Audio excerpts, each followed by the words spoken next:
जय हिंद साथियों, स्वागत है आपका self study classes with Sumit Jain YouTube channel में। दोस्तों आज की क्लास स्टार्ट हो चुकी है और रोज़ रात्रि 9 बजे अपनी क्लास स्टार्ट होती है, ठीक है। और सुबह 9:30 बजे हिंदी साहित्य का ट्रिकी वीडियो आता है। आप किसी भी एग्जाम की तैयारी कर रहे हैं, चाहे नेट की कर रहे हैं, पीजीटी की है ना, टीजीटी या फिर एचपी टेट या फिर एपी सेट या फिर यूपी टेट, आरपीएससी, कोई भी एग्जाम की तैयारी कर रहे हैं और जिसमें हिंदी साहित्य पूछा जाता है, उनके लिए दोस्तों सबसे बेस्ट जो आपका चैनल है वो सेल्फ स्टडी क्लासेस है हिंदी के लिए, ठीक है। तो दोस्तों जो भी हमारे व्हाट्सअप ग्रुप से अभी तक नहीं जुड़े हैं जो साथी है ना, हिंदी का स्पेशल व्हाट्सअप ग्रुप है 9098609291, ये व्हाट्सअप नंबर है। तो व्हाट्सअप नंबर से आप सभी को जरूर जुड़ जाना है, ठीक है। तो स्टार्ट करते हैं दोस्तों आज का ये सेशन। आज का ये सेशन स्टार्ट हो इससे पहले सभी के लिए जय हिंद, है ना, सभी के लिए गुड इवनिंग। और आपका जो पहला प्रश्न है कि भरत मुनि ने कितने काव्य दोष बताए हैं। भरत मुनि दोस्तों ये रस संप्रदाय के माने जाते हैं, भरत मुनि, है ना।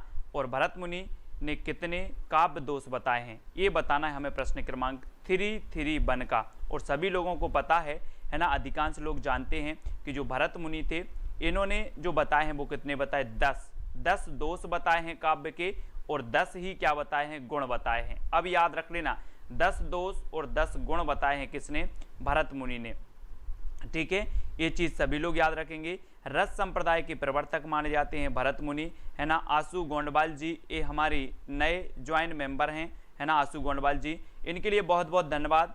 और इन्होंने ज्वाइन किया है चैनल के लिए, आप भी चैनल को ज्वाइन कर सकते हैं, ठीक है। छंद शास्त्र के आदि आचार्य हैं तो कौन है, पिंगल, बामन, भरत मुनि या फिर भामह। छंद शास्त्र के आदि आचार्य कौन माने जाते हैं। प्रश्न क्रमांक 332 का उत्तर हमें लिखना है दोस्तों। और आपने एक रचना पढ़ी होगी दोस्तों, छंदमाला। कौन सी, छंदमाला। और छंदों की माला हमें कहाँ पहननी है, केस में पहननी है। कहाँ पर, केस में छंदों की माला पहननी है, इसलिए केशवदास की रचना है छंदमाला। लेकिन आपसे कभी छंद शास्त्र पूछा जाए कि छंद शास्त्र के आदि आचार्य कौन है, तो वो माने जाते हैं पिंगल माने जाते हैं, ठीक है। याद रख लेना, रीति संप्रदाय के बामन, है ना, और अलंकार संप्रदाय के भामह और रस संप्रदाय के प्रवर्तक कौन है, भरत मुनि जी, ठीक है। इनको याद रखेंगे। अलंकारों का वर्गीकरण सर्वप्रथम किस आचार्य ने किया है। बहुत ही बढ़िया प्रश्न है दोस्तों। अलंकारों का वर्गीकरण सर्वप्रथम बताना है, मम्मट ने किया, भामह ने किया, बामन या फिर हेमचंद्र ने किया है। अब यहाँ कंफ्यूज नहीं होना है, यहाँ पर दो चीजें हैं सोनू सिंह जी की, जो अलंकार संप्रदाय के प्रवर्तक हैं तो कौन है, भामह हैं अलंकार संप्रदाय के, लेकिन जो सर्वप्रथम वर्गीकरण किया है वो किया है बामन ने। किसने किया है, बामन ने किया है। ये चीज याद रखनी है, यहाँ कंफ्यूज आप हो जाते हो और सीधे सीधे आपको पता होता है कि अलंकार संप्रदाय के प्रवर्तक तो भामह हैं, इसलिए अलंकारों का सर्वप्रथम जो वर्गीकरण किया होगा वो भी भामह ने किया होगा। लेकिन ये भामह यहाँ पर आपका सही नहीं है, उत्तर होगा बामन, है ना। सर्वप्रथम वर्गीकरण किया था बामन ने, है ना, और भामह अलंकार संप्रदाय के प्रवर्तक माने जाते हैं। तो आपका उत्तर बी नंबर बिल्कुल सही हो जाता है यहाँ पर, ठीक है। अगला क्वेश्चन आपको बताना है, अभिनव गुप्त की रस सूत्र व्याख्या का आधार क्या है। रस सूत्र व्याख्या का आधार बताना है, सांख्य दर्शन है, शैव दर्शन है, न्याय दर्शन है या फिर मीमांसा दर्शन है। आपको पता है दोस्तों कि न्याय दर्शन के जो कौन है, गौतमी माने जाते हैं, न्याय दर्शन के प्रवर्तक गौतमी हैं। मीमांसा दर्शन मैंने आपको याद करवाई थी कि मेरी मनसा है कि मुझे क्या मिल जाए, मनी मिल जाए, तो मीमांसा दर्शन के कौन है, जैमिनी माने जाते हैं। और आपको अभिनव गुप्त की जो रस सूत्र व्याख्या का आधार माना जाता है वो क्या माना जाता है, वो माना जाता है शैव दर्शन। शैव दर्शन यानी कि आपका सही उत्तर हो जाता है विकल्प नंबर सी नंबर, सा नंबर, ठीक है, विकल्प नंबर सा। अगला है आपका, भरत मुनि ने कितने स्थायी भावों का उल्लेख किया है दोस्तों। उल्लेख बताना है दोस्तों, 4 विकल्प हैं। और आशु गोंडवाल जी ने दोस्तों डायमंड प्लान खरीदा है। डायमंड प्लान यानी कि 299 रुपये करके इन्होंने डायमंड प्लान खरीद लिया और ये मेंबर बनी है, ठीक है, चैनल की ज्वाइन मेंबर हैं, बहुत ही बढ़िया। और भरत मुनि ने कितने स्थायी भावों का उल्लेख किया है दोस्तों, जब आपको पता है कि जो रसों की संख्या भरत मुनि ने 8 बताई है तो स्थायी भाव 9 तो नहीं बताएंगे, कितने बताएंगे, 8 ही बताएंगे। तो 8 स्थायी भावों की इन्होंने चर्चा की है, यानी बी नंबर आपका बिल्कुल सही हो जाता है। नेक्स्ट आपको ध्वन्यालोक किसकी रचना है दोस्तों? ध्वन्यालोक आनंदवर्धन की है, दंडी की, मम्मट की या फिर जयदेव की है। बहुत ही बढ़िया प्रश्न है दोस्तों। ध्वन्या से आ गया ध्वनि, और ध्वनि संप्रदाय के जो प्रवर्तक हैं, मैंने आपको बताया था कि अगर कोई अच्छा सा क्या बोल दे, अच्छी सी कोई ध्वनि निकाल दे, अच्छी सी ध्वनि में कोई गाना सुन ले, है ना, कोई संगीत अच्छी ध्वनि में आ जाए तो हमें क्या आ जाता है? आनंद आ जाता है। तो आनंदवर्धन, है ना, आनंदवर्धन, ये आपका बिल्कुल सही हो जाएगा, ए नंबर। अगला है रस को काव्य की आत्मा किसने घोषित किया है? रस को काव्य की आत्मा बताना है। भामह ने घोषित किया, राजशेखर ने, रुद्रट ने या फिर कुंतक ने? किसने घोषित किया? यानी कि 337 का उत्तर हमें बताना है यश जी, कि रस को काव्य की आत्मा मानने वाले जो विद्वान हैं वो कौन है ना। रस संप्रदाय सबसे प्राचीन संप्रदाय माना जाता है, भरत मुनि इसके प्रवर्तक माने जाते हैं, और रस को काव्य की आत्मा घोषित किया है तो वो किया है राजशेखर, यानी कि जो बी नंबर है, बी नंबर आपका बिल्कुल सही आंसर हो जाएगा कुरैशी जी, बी नंबर सही हो जाएगा। राजशेखर ने रस को काव्य की आत्मा घोषित किया है ना, बी नंबर सही है। नेक्स्ट है अनुकरण सिद्धांत के प्रवर्तक कौन है दोस्तों? अनुकरण सिद्धांत, अनुकरण इलियट हैं, कार्बे हैं, प्लेटो या फिर अरस्तु, ये 4 विकल्प हैं। और अनुकरण सिद्धांत के जो आपके प्रवर्तक माने जाते हैं, प्रश्न क्रमांक 338, यानी कि वो माने जाते हैं प्लेटो। कौन माने जाते हैं? प्लेटो, है ना, बी नंबर बिल्कुल सही हो जाएगा। प्लेटो अनुकरण सिद्धांत के प्रवर्तक माने जाते हैं। और नेक्स्ट है वल्लभाचार्य के गुरु का नाम क्या था? वल्लभाचार्य के गुरु का नाम, दोस्तों हम पढ़ते हैं कि सूरदास जी के गुरु का नाम वल्लभाचार्य था। वल्लभाचार्य विशिष्ट द्वैतवाद के प्रवर्तक थे। अब वल्लभाचार्य के जो गुरु थे वो कौन थे? वो कौन थे? विष्णु स्वामी। विष्णु स्वामी ये वल्लभाचार्य के गुरु माने जाते हैं, और बी नंबर आपका बिल्कुल सही है, ठीक है। वल्लभाचार्य ने पुष्टि मार्ग की स्थापना की थी, सूरदास जी के गुरु हैं, ठीक है। और आपको एक क्वेश्चन पूछा था दोस्तों, कौन सा? द्वैतवाद। द्वैतवाद के प्रवर्तक कौन है? तो आपने बताया था कि सर नींबू देत देत थक गए हैं, हम तो नींबू देत देत थक गए हैं पड़ोसी को, ऐसे बोल देना, कल बोल देना अपने घर में, हम तो नींबू देत देत थक गए हैं अपने पड़ोसी को। तो निम्बार का 4, देत देत द्वैता द्वैत, देत देत से द्वैता द्वैत, और ये निम्बार्क जी का संप्रदाय माना जाता है, ये आपने याद किया था, है ना। नेक्स्ट है आपका हरिश्चंद्र पत्रिका का पहला क्या नाम था? हरिश्चंद्र पत्रिका जो भारतेंदु जी ने निकाली थी दोस्तों, हरिश्चंद्र पत्रिका, इसका पहले नाम क्या था? कवि वचन सुधा, कालचक्र या फिर हरिश्चंद्र मैगजीन या भारत जीवन? और आपको पता है कि हरिश्चंद्र जो पत्रिका है इसका पहले नाम था, क्या था? हरिश्चंद्र मैगजीन। हरिश्चंद्र मैगजीन यानी कि बा नंबर। दोस्तों मैं भी बहुत, ये जो निम्बार का 4 है, निम्बार का 4 वाला, ये हर बार भूल जाता था। कई बार मैं ट्रिक बनाया, अलग अलग प्रकार से ट्रिक बनाई, लेकिन हर बार वो ट्रिक भी भूल जाता था। लेकिन अब की बार ऐसी ट्रिक निकली है, ऐसी ट्रिक निकली कि आप भी नहीं भूलोगे और मैं भी कभी नहीं भूलूंगा। मैं कई बार याद किए उसको, और कई बार ट्रिक भी निकाली, अलग अलग प्रकार से याद की, लेकिन हर बार भूल जाते थे। लेकिन अब की बार बहुत बढ़िया ट्रिक निकाली कि नींबू देत देत थक जाते हैं, है ना। और हरिश्चंद्र जो पत्रिका है इसका हरिश्चंद्र मैगजीन पहले नाम था, बी नंबर इसका सही हो जाएगा। नेक्स्ट है केंद्रीय हिंदी निदेशालय भारत सरकार द्वारा प्रकाशित पत्रिका है। तो केंद्रीय हिंदी निदेशालय भारत सरकार द्वारा प्रकाशित जो पत्रिका है वो कौन सी है? विपाशा है, भाषा है, आजकल है या फिर अक्षरा है? ये 4 बताना है। और केंद्रीय हिंदी निदेशालय कुरैशी जी, ये भारत सरकार द्वारा प्रकाशित जो पत्रिका है वो कौन सी है? तो वो है भाषा पत्रिका जो है केंद्रीय हिंदी निदेशालय भारत सरकार द्वारा प्रकाशित ये पत्रिका है, यानी बी नंबर आपका बिल्कुल सही हो जाएगा, ठीक है। सीमा कुमारी जी, बी नंबर बिल्कुल सही है। नेक्स्ट है आपका अमृतलाल लांगर के किस उपन्यास का पात्र सूरदास है? अमृतलाल लांगर के किस उपन्यास का पात्र है दोस्तों? ये तो पूछा भी गया है ना, लेकिन एक बार पूछा गया था रंगभूमि, है ना, रंगभूमि का पात्र सूरदास था, प्रेमचंद की रंगभूमि उपन्यास का, लेकिन यहाँ पर अमृतलाल लांगर का पूछ लिया गया। अब अमृतलाल लांगर की दोस्तों अमृत और विष भी है, अग्निगर्भा उपन्यास है, बिखरे तिनके है, खंजन नयन है ना।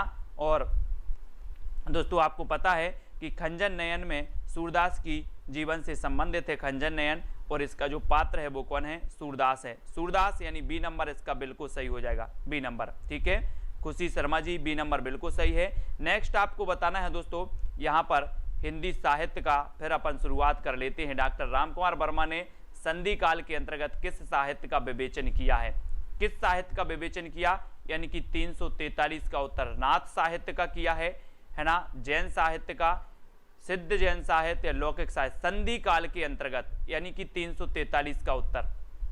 डॉक्टर रामकुमार वर्मा ने जो इन्होंने दोस्तों माना था संधि काल, जो प्रारंभिक इन्होंने काल माना था, और इन्होंने संधि काल के अंतर्गत किस साहित्य का विवेचन किया था, ये चीज हमें बताना है। और हाँ, मानस का हंस तुलसी से संबंधित है, वेरी गुड खुशबू सोनी जी। ये इन्होंने सिद्ध जैन साहित्य का विवेचन इन्होंने किया है संधि काल के अंतर्गत, और 3 नंबर यानी सी नंबर आपका बिल्कुल सही हो जाता है इसमें, सी नंबर। ठीक है, सिद्ध साहित्य और जैन साहित्य। और जैन साहित्य में आपको पता है दोस्तों एक रचना आती है कौन सी, श्रावकाचार। श्रावकाचार ये जैन साहित्य से संबंधित है, और श्रावकाचार ये 933 इसका रचना काल है, और देवसेन इसके रचनाकार हैं, और हिंदी की प्रथम रचना भी यही मानी जाती है श्रावकाचार। ठीक है, और सिद्ध साहित्य में आपको पता है कि सरहपा सिद्ध साहित्य से संबंधित हैं, दोहा कोश उनकी रचना है, और सरहपा को राहुल सांकृत्यायन ने हिंदी का प्रथम कवि माना है ना। और हजारी प्रसाद द्विवेदी ने हिंदी का प्रथम कवि किसे माना है, ये चीज आपको बतानी है। तो सरहपा को, अब्दुल रहमान को, गंग कवि या फिर पुष्पदंत को। तो 344 का उत्तर हमें लिखना है यहाँ पर। आचार्य हजारी प्रसाद द्विवेदी ने हिंदी का प्रथम कवि किसे माना है, और वो माना है दोस्तों किसने, किसे माना है, हजारी प्रसाद द्विवेदी ने। मैं आपको बता दूं कि जो रामकुमार वर्मा है, रामकुमार वर्मा ने स्वयंभू को माना हिंदी का प्रथम कवि, है ना, लेकिन हजारी प्रसाद द्विवेदी ने माना किसको, अब्दुल रहमान को। अब्दुल रहमान, इनकी एक रचना है संदेश रासक, है ना। हम बोलते हैं इसको कैसे याद रखते हैं दोस्तों, मैंने आपको याद करवाया था कि संदेश भेजना अब दूर नहीं है, अब दूर नहीं है संदेश भेजना। और दोस्तों अब तो लोग हजारों संदेश भेज देते हैं, 1 मिनट में हजारों संदेश भेज देते हैं, है ना। संदेश भेजना दूर नहीं है, तो इसके लेखक अब्दुल रहमान। और दोस्तों 1 मिनट में हजारों संदेश भेज देते हैं, तो हजारी प्रसाद ने अब्दुल रहमान को प्रथम कवि माना। तो इसको ऐसे रिलेट करके ऐसे पहुंच जाओ हजारी प्रसाद द्विवेदी पर, यानी बी नंबर आपका बिल्कुल सही होगा। ठीक है, निकिता तनवर जी। अगला है सिद्धों की साधना में शून्य का पूरक तत्व है, तो क्या है, वज्र है, अग्नि है, ज्ञान या फिर चित्र है। सिद्धों की साधना में शून्य का पूरक तत्व क्या माना जाता है, प्रश्न क्रमांक 345। और 345 में आपको पता है दोस्तों, सभी लोग लाइक जरूर किया करें, बहुत सारे लोग देखते हैं लाइक बहुत कम होता है ना। और सिद्धों की साधना में जो है शून्य का पूरक तत्व क्या है, तो वो है ज्ञान। क्या है, ज्ञान, यानी कि 3 नंबर आपका सही होगा, शून्य का पूरक तत्व माना जाता है ज्ञान, सी नंबर सही है। ठीक है, सहस्रा जी, सीमा जी। अगला आपको बताना है कि विद्यापति ने कीर्ति लता की रचना किस भाषा में की है, किस भाषा में की विद्यापति। और आपको ये मैथिल कोकिल कहा जाता है विद्यापति को, है ना। कविता सिंह जी, विद्यापति को मैथिल कोकिल कहा जाता है। ठीक है, और दोस्तों आपको पता होगा कि इनकी कौन कौन सी रचना है, हम कई बार आपको बताते हैं, पद, है ना, लता और पताका, ये तो अधिकांश लोगों को सभी को पता है। ठीक है, लेकिन आपको याद रख लेना है कि जो पदावली है वो मैथिली भाषा में है, लेकिन जो कीर्ति लता और कीर्ति पताका है, ये दोनों ही रचनाएं जो हैं किसमें हैं, अबहट्ट में है ना। तो आपका उत्तर क्या हो जाएगा, अबहट्ट। याद रख लेना, इनकी जो है पदावली काय में है, मैथिली भाषा में है, लेकिन कीर्ति लता और कीर्ति पताका ये अबहट्ट भाषा में है। ठीक है, विद्यापति जी की मैथिल कोकिल इन्हें कहा जाता है, मैथिल कोकिल विद्यापति, है ना। अगला है संदेश रासक की रचना विधा क्या है। संदेश रासक अब्दुल रहमान की रचना है। अब्दुल रहमान को हजारी प्रसाद द्विवेदी ने हिंदी का प्रथम कवि माना, लेकिन इसका जो रचना विधा है वो कौन सी है, खंड काव्य है, महाकाव्य है, आख्यानक गीति है या फिर गीति काव्य है। ऐसा भी क्वेश्चन आपसे पूछा जा सकता है। और यहाँ पर आपका बिल्कुल सही आंसर क्या हो जाएगा कि जो संदेश रासक की रचना विधा है वो क्या है, खंड काव्य है। ठीक है, याद रख लेना।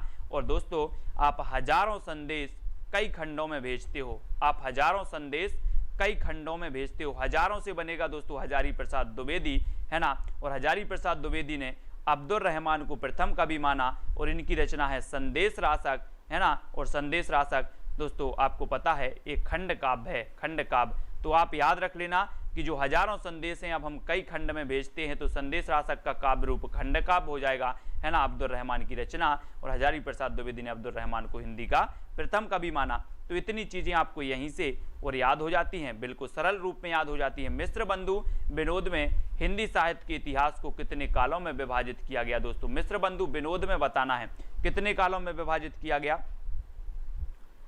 तो मिश्र बंधु विनोद यानी कि 348 का आंसर, और 348, हाँ, अभिनय जयदेव कुलशेखर विद्यापति को ही कहा जाता है। वेरी गुड खुरेशी जी। और मिश्र बंधु विनोद जो है ये कितने भागों में है दोस्तों? 5 भागों में, 5 भागों में प्रकाशित की गई। कौन सी? मिश्र बंधु विनोद, यानी कि जो आपका 1 नंबर है वो बिल्कुल सही हो जाएगा, ठीक है। ए नंबर, संतराम जी, ए नंबर बिल्कुल सही है। नेक्स्ट आपको बताना है, अगला जो आपका क्वेश्चन है, शुक्ल जी ने पूर्व मध्यकाल को क्या कहा? मिश्र बंधु विनोद मिश्र बंधुओं की रचना थी, लगभग 5000 कवियों का उसमें उल्लेख मिलता है, जीवन परिचय मिलता है ना। और शुक्ल जी ने पूर्व मध्यकाल को कहा है, तो क्या कहा है? पूर्व मध्यकाल और उत्तर मध्यकाल। इन्होंने दोस्तों भक्ति काल को 2 भागों में बांटा, उत्तर मध्यकाल को 2 भागों में बांटा, उत्तर मध्यकाल और पूर्व मध्यकाल। उत्तर मध्यकाल यानी कि दोस्तों आपका रीतिकाल, और पूर्व मध्यकाल यानी कि भक्ति काल, है ना। तो पूर्व मध्यकाल को जो कहा वो क्या कहा? भक्ति काल कहा। भक्ति काल यानी कि जो 1 नंबर है वो सही हो जाता है, ठीक है। भक्ति काल यानी कि दोस्तों आपका जो 1375 से 1700 का काल था वो भक्ति काल था, है ना। 1700 के बाद रीतिकाल आपका आया था, है ना। तो याद रख लेना भक्ति काल यानी कि दोस्तों संत काव्यधारा, राम काव्यधारा, कृष्ण काव्यधारा, ये सभी इससे संबंधित है, भक्ति काल से संबंधित। और भक्ति काल की मैंने टॉप 20 रचनाएं की ट्रिकी वीडियो आप तक प्रेषित किया है, वो भी आपको देखना है, भक्ति काल वाला, ठीक है। भक्ति काल का मैंने किया है 20 रचनाएं, आदिकाल की 20 रचनाओं वाला हो गया, है ना। रीतिकाल की टॉप 20 रचनाएं हो गई हैं, और भारतेंदु युग की भी टॉप 20 रचनाएं आज हो गई। आज हम द्विवेदी युग की टॉप 20 रचनाओं के बारे में चर्चा करेंगे, मतलब कल सुबह 9:30 बजे, ठीक है। नेक्स्ट है, हिंदी साहित्य का इतिहास दर्शन नामक ग्रंथ के लेखक कौन है? डॉक्टर नलिन बिलोचन शर्मा, डॉक्टर नामवार से हैं, डॉक्टर विनय मोहन, या इनमें से कोई नहीं। हिंदी साहित्य का इतिहास दर्शन नामक जो ग्रंथ है इसके लेखक कौन है? इसके लेखक बताना है। डॉक्टर नलिन बिलोचन शर्मा हैं, डॉक्टर नामवार से हैं। हिंदी साहित्य का इतिहास दर्शन, तो अधिकांश लोगों को पता है कि इतिहास का दर्शन हम कैसे करेंगे? लोचन से करेंगे, लोचन से। तो लोचन से करेंगे तो बिलोचन, बिलोचन, है ना, डॉक्टर नलिन बिलोचन।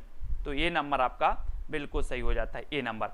नेक्स्ट आपको बताना, शुक्ल जी के कालों के नामकरण का आधार क्या है? परंपरा है, प्रवृत्ति है, प्रमुख ग्रंथ हैं, या इनमें से कोई नहीं है, ठीक है। और जो भी साथी विवेक शंकर जी की बुक खरीदना चाहते हैं हिंदी साहित्य की, वो विवेक शंकर की बुक जरूर खरीदें, हिंदी साहित्य की बढ़िया बुक है। कुछ लोगों ने खरीद ली है, उनने हमें भेजे भी हैं प्रश्न कि सर अच्छी लगी बुक, है ना। उनने कुछ फोटो खींच के भी भेजे हैं कि सर इस प्रकार की बुक है और बड़ी अच्छी बुक है ना। शुक्ल जी के कालों का नामकरण का आधार जो थी वो क्या थी? प्रवृत्ति। प्रवृत्ति के आधार पर इन्होंने 12 ग्रंथों को आधार मानकर वीर काव्य, जो वीर गाथा काल नाम दिया था, वो 12 रचनाओं को मानकर किया था। लेकिन इन्होंने सभी, चाहे वो रीतिकाल हो, भक्ति काल हो, चाहे आपका आदिकाल हो, सभी को की जो है प्रवृत्तियों के आधार पर नामकरण किया था, यानी विकल्प नंबर जो बी है वो बिल्कुल सही हो जाता है, ठीक है। आदिकाल को चारण काल नाम किसने दिया है दोस्तों? 352 का उत्तर बताना है, बिल्कुल सरल क्वेश्चन है आज के। डॉक्टर नगेंद्र, रामकुमार वर्मा, मिश्र बंधु, या इनमें से कोई नहीं। तो आदिकाल की जब भी बात होती है तो हम पढ़ते हैं, क्या पढ़ते हैं कि आदिकाल को विभिन्न प्रकार से अलग अलग नाम से अभिहित किया। और एक क्वेश्चन पूछा जाता है कि हिंदी साहित्य के इतिहास में सबसे विवादित जो काल रहा वो कौन सा रहा? तो वो आदिकाल ही रहा है, सबसे विवादित काल रहा, और अलग अलग विद्वानों ने अलग अलग नाम दिए, ठीक है। लेकिन भक्ति काल सबसे कम रहा दोस्तों, भक्ति काल को भक्ति काल ही नाम दिया अधिकांश विद्वानों ने। और रामकुमार वर्मा ने चारण काल नाम दिया, यानी कि विकल्प नंबर जो 2 है वो आपका बिल्कुल सही हो जाता है, बी नंबर, ठीक है, बी नंबर। नेक्स्ट है, श्रापकाचार्य की रचना कब हुई? ये श्रापकाचार्य मैंने आपको बता भी दी है कि श्रापकाचार्य हिंदी की प्रथम रचना है, ठीक है, प्रथम रचना है, 933 इसका रचना काल है, ठीक है। देवसेन की ये रचना है, ठीक है। तो ये रचना दोस्तों आप कभी कभी आपके मन में आता होगा कि श्रापकाचार्य हिंदी की प्रथम रचना है, और हिंदी के प्रथम कवि माने जाते हैं तो वो माने जाते हैं सरहपा, है ना। सरहपा हिंदी के प्रथम माने जाते हैं, श्रापकाचार हिंदी की प्रथम रचना मानी जाती है। तो यहाँ पर आपको कभी कभी डाउट होने लगता होगा कि ये कैसा सिस्टम है यार, है ना, लेकिन ये आपको सोचना है कि इन्होंने हिंदी का प्रयोग किया है, इन्होंने हिंदी की रचना नहीं की सबसे पहले, है ना, इन्होंने हिंदी का सर्वप्रथम प्रयोग किया है, ठीक है। लेकिन जो देवसेन साहब हैं इन्होंने हिंदी की रचना ही लिख दी सबसे पहले, ठीक है। देवसेन ने हिंदी की रचना लिख दी और सरहपा ने हिंदी का प्रयोग किया है, इन्होंने कोई रचना नहीं लिखी हिंदी में सर्वप्रथम, है ना। इसलिए श्रापकाचार हिंदी की प्रथम रचना और सरहपा हिंदी के प्रथम जो है लेखक कवि माने जाते हैं, ठीक है। और श्रापकाचार 933 ईस्वी इसका रचना काल है, यानी बी नंबर आपका बिल्कुल सही हो जाता है, ठीक है। आलाखंड के रचयिता कौन है दोस्तों?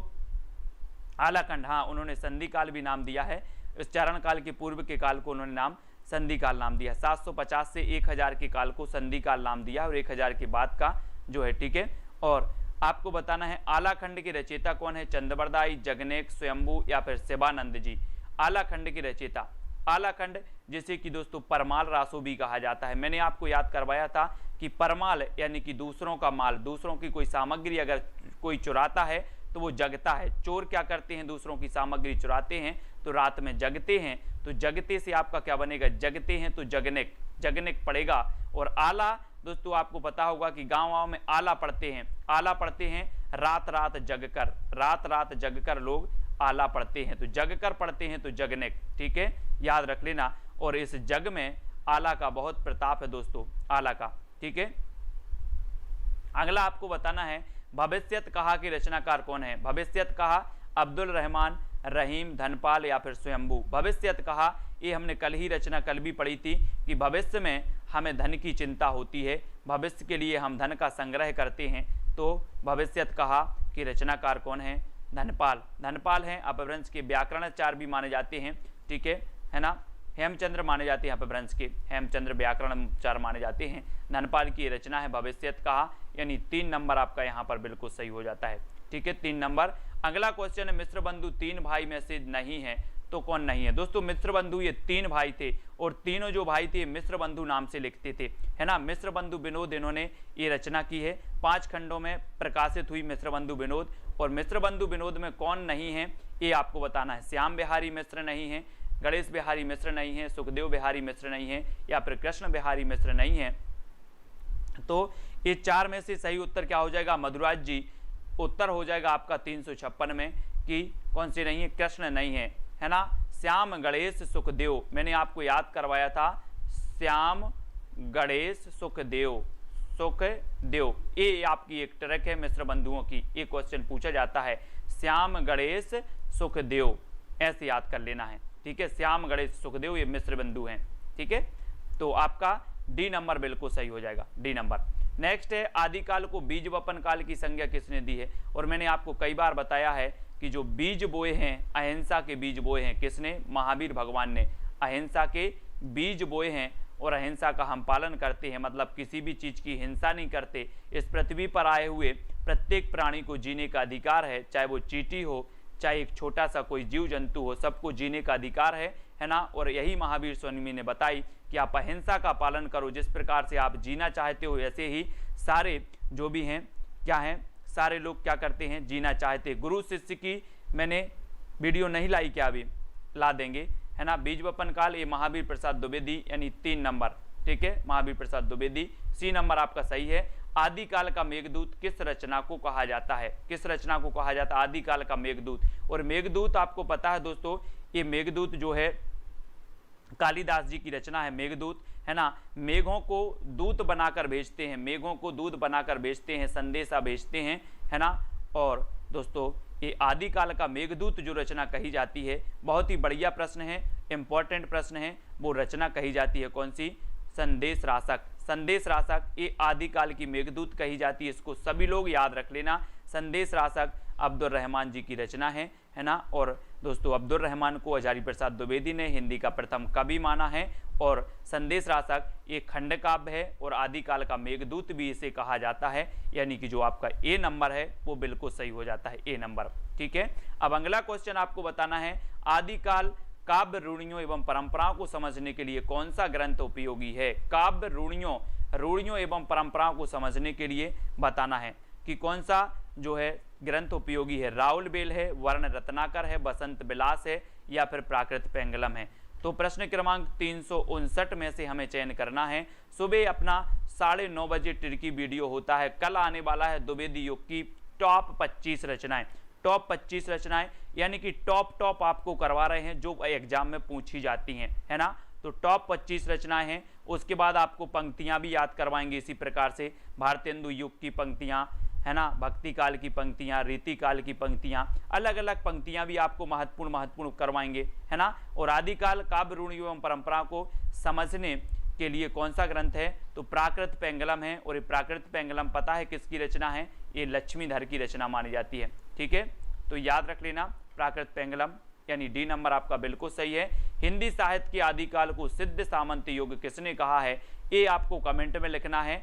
ये आपका आज का चैलेंज प्रश्न है। और सभी लोगों को वीडियो को लाइक करना है दोस्तों, वीडियो को शेयर भी करना है। और जो भी साथी चैनल के ज्वाइंट मेंबर बनना चाहते हैं, क्योंकि हिंदी साहित्य वालों के लिए दोस्तों ये सेल्फ स्टडी जो क्लासेस है, इससे बढ़कर कोई चैनल दे नहीं सकता है। हिंदी साहित्य वालों के लिए बहुत ही उपयोगी चीज़ें, हर एक चीज़ ट्रिक से याद करो, है ना। विस्तृत अध्ययन करो, विस्तृत अध्ययन भी आप करो। और दोस्तों टेस्ट सीरीज भी लो। आपको पता होगा जितने भी यूट्यूबर हैं वो क्या करते हैं, जो वीडियो चलता है जिसे सब लोग देखते हैं वो चीज़ बनाते हैं। लेकिन मैं ऐसा हूँ कि आपके लिए क्या उपयोगी है ना, वो भी बनाता हूँ। आपको पता है दोस्तों, जब मैं विस्तृत अध्ययन पढ़ाता था शाम की 4 बजे क्लास, है ना, लगभग 25 से 30 या 40 लोग देखते थे। तब भी आप प्लेलिस्ट में जाकर के देखेंगे, उपकार की बुक से बहुत अच्छे तरीके से पढ़ाया है। यानी कि हिंदी साहित्य में एक एक चीज़ आपकी चैनल पर उपलब्ध है। आप चैनल को जरा टटोलिए, प्लेलिस्ट में जाइए। एक 54 वीडियो की प्लेलिस्ट बनी है, 40 वीडियो की प्लेलिस्ट बनी है, अलग अलग प्लेलिस्ट बनी है पूरी हिंदी साहित्य की।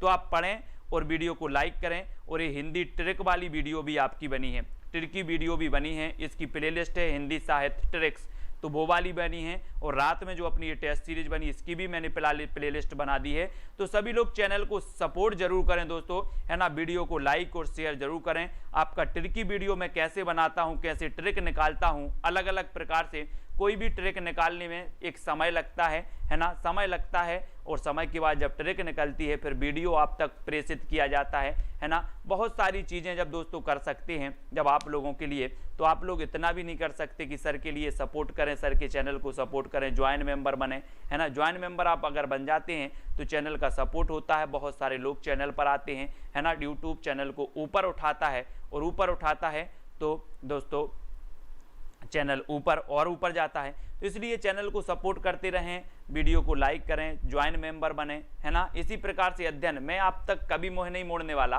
क्योंकि हिंदी साहित्य आप तक हमेशा और निरंतर दिया जाएगा, है ना। साथ ही पीडीएफ भी आपको ज्वाइन मेंबरों के लिए स्पेशल थोड़ा सा करना पड़ेगा, क्योंकि वो ज्वाइन मेंबर हैं।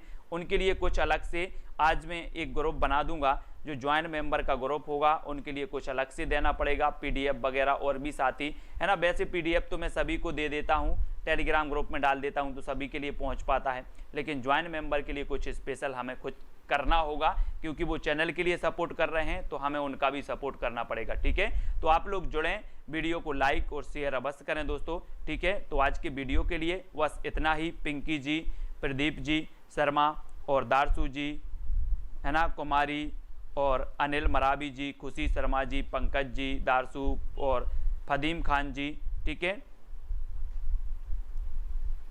और निकिता जी, मधुराज, फरदीन खान जी, निकिता तनवर जी, ठीक है।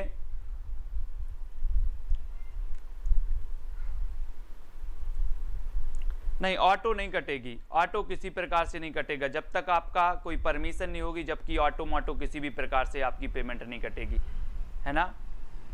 यशवंत जी, दारसू जी, प्रदीप शर्मा जी, फतेह सिंह, पूनम शर्मा जी,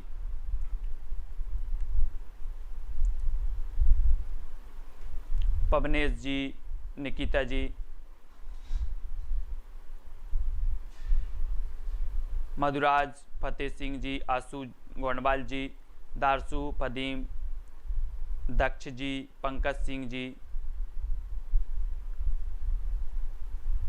और फतेह सिंह, पूना जी कुशवाहा, ठीक है। सभी के लिए वीडियो को लाइक और शेयर अवश्य करना है, ठीक है। जो भी साथी बनना चाहते हैं ज्वाइन मेंबर वो बने, किसी को ऐसा नहीं है कि मैं किसी से बोल रहा हूँ कि नहीं आप बने ही, या ज़बरदस्ती किसी से बोल रहा हूँ, ठीक है। जिसको लगता है कि हाँ चैनल को सपोर्ट करना चाहिए, मुझे चैनल से बहुत कुछ मिला है, ठीक है, तो आप बन सकते हैं। किसी को ये नहीं है कि आप ज़बरदस्ती चैनल के मेंबर बने। दोस्तों हम तो आपको सेवाएं दे रहे हैं, मतलब आप तक मैं प्रेषित वीडियो कर रहा हूँ, ठीक है, और निरंतर करते भी रहूँगा, है ना। तो वीडियो को सभी लोग लाइक करेंगे, शेयर भी करेंगे, और मैं सिर्फ इतना बोलता हूँ कि जो भी अपनी इच्छा से लगता है, जिनने कुछ सीखा है और आपको लग रहा है कि मुझे चैनल को सपोर्ट करना चाहिए तो करना, ठीक है, नहीं तो बिल्कुल नहीं करना, ठीक है।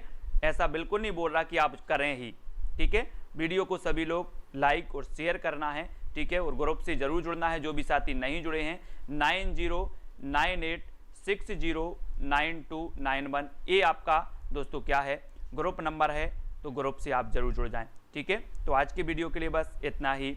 जय हिंद।